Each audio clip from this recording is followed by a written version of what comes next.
Uttarakhand STF ने social media के जरिए कट्टरपंथी गतिविधियों में लिप्त एक युवक को गिरफ्तार किया है। आरोपी की पहचान मोहम्मद सलाउद्दीन निवासी गदरपुर उधम सिंह नगर के रूप में हुई है। एसटीएफ को गोपनीय सूचना मिली थी कि आरोपी इंस्टाग्राम, टेलीग्राम और सिग्नल पर जिहादी विचारधारा वाले ग्रुप से जुड़ा है। मोबाइल जांच में जिहाद, शहादत और राष्ट्र विरोधी कंटेंट की चैट्स मिली। आरोपी युवाओं को भ्रमित कर कट्टरपंथ की ओर धकेल रहा था।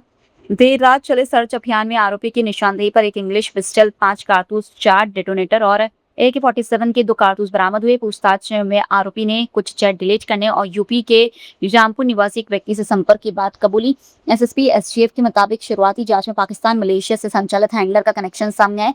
किसी घटना को अंजाम देने की तैयारी की आशंका है। चैट्स में हथियार, विस्फोटक भंडारण की बातचीत भी मिली है। सोशल मीडिया प्लेटफॉर्म पर कुछ लोग राष्ट्र विरोधी गतिविधियों में लगे हैं और खासकर इंडिया के बाहर पाकिस्तान हैंडलर्स के टच में है और उनके द्वारा गोपनीय ग्रुप्स बनाए गए। इसको देखते हुए एक साइबर पेट्रोलिंग की टीम का गठन किया गया था और साइबर पेट्रोलिंग की टीम द्वारा कुछ ऐसे सस्पिशियस जो ऐसे प्लेटफॉर्म हैं उसको नोटिस किया गया। उसके आधार पर एसटीएफ टीम द्वारा एक सस्पेक्ट सलाउद्दीन को पूछताछ के लिए लाया गया और पूछताछ उपरांत जब उसके फ़ोन को चेक किया गया और डेटा चेक किया गया तो पाया गया कि वो विभिन्न जो है सिग्नल ग्रुप और खासकर टेलीग्राम ग्रुप्स के माध्यम से देश विरोधी गतिविधियों में और खासकर ऐसे लोगों को गुमराह करके और एक बड़ी घटना की साजिश रचने के उसमें साक्ष्य पाए गए। और जो भी इनपुट प्राप्त हुए उसको सभी सेंट्रल एजेंसीज और इंटेलिजेंस एजेंसी से शेयर किया गया और ऐसा भी कोई भी ऐसी जानकारी मिलती है कि अन्य प्रांतों में भी यार ऐसे लोग जुड़े हुए हैं और ऐसी कोई घटना को कारित कर सकते हैं तो उस संबंध में भी संबंधित राज्यों से संपर्क किया जाएगा।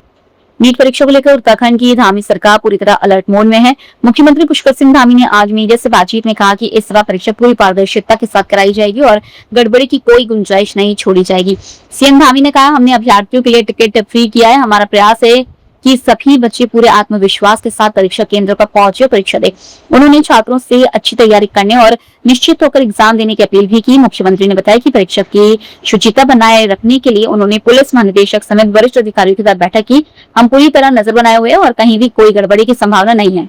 अपने पूरे आत्मविश्वास के साथ सभी केंद्रों पर परीक्षा दें।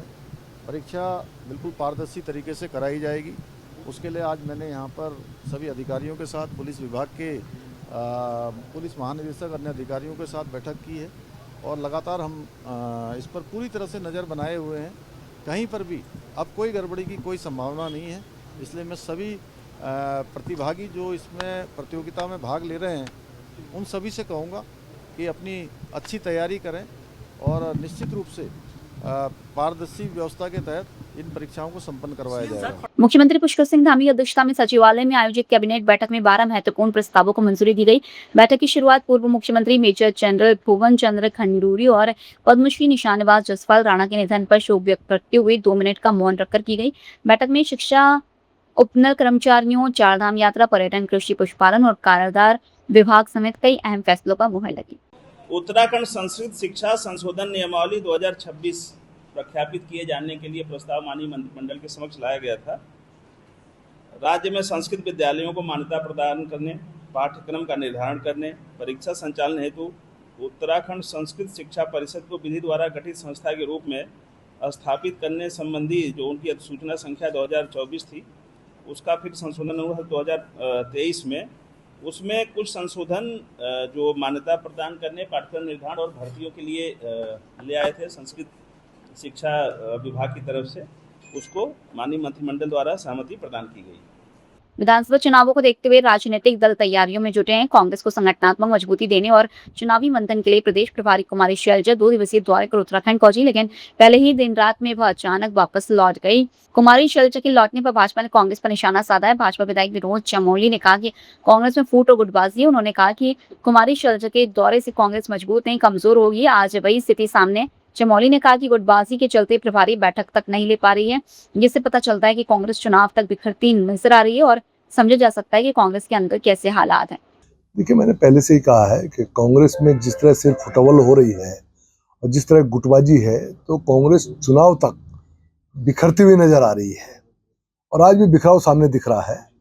शैलजा जी का जब दौरा प्रारंभ हुआ था मैंने शुरू से ही कह दिया था कि शैलजा जी का दौरा प्रारंभ हो रहा है लेकिन इससे कांग्रेस मजबूत नहीं कमजोर होगी और आज वो स्थितियां सामने आ गई, गुटबाजी दिख रही है और ऐसी परिस्थितियां बन गई हैं कि प्रभारी बैठक तक नहीं ले पा रही हैं। आप समझ सकते हैं कांग्रेस के अंदर किस तरह की स्थितियां हैं। मुख्यमंत्री पुष्कर सिंह धामी की अध्यक्षता में गुरुवार को सचिवालय में आयोजित मंत्रिमंडल की बैठक में उत्तराखंड के पूर्व मुख्यमंत्री मेजर जनरल भुवन चंद्र खंडूरी एवं प्रसिद्ध निशानेबाज पद्मश्री जसपाल राणा के निधन पर शोक व्यक्त किया गया। बैठक के प्रारंभ में मंत्रिमंडल के सदस्यों एवं अधिकारियों ने दिवंगत आत्माओं की शांति के लिए 2 मिनट का मौन रखकर उन्हें भावभीनी श्रद्धांजलि अर्पित की।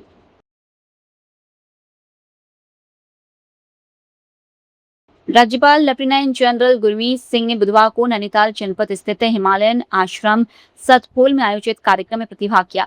इस अवसर पर उन्होंने ध्यान सत्र में सहभागिता की और आश्रम द्वारा संचालित विभिन्न आध्यात्मिक एवं जन कल्याणकारी गतिविधियों की जानकारी प्राप्त की। अपने संबोधन में राज्यपाल ने कहा कि उत्तराखंड की भूमि सदियों से आध्यात्मिक साधना, आत्मचिंतन और मानव कल्याण की परंपरा की वाहक रही है।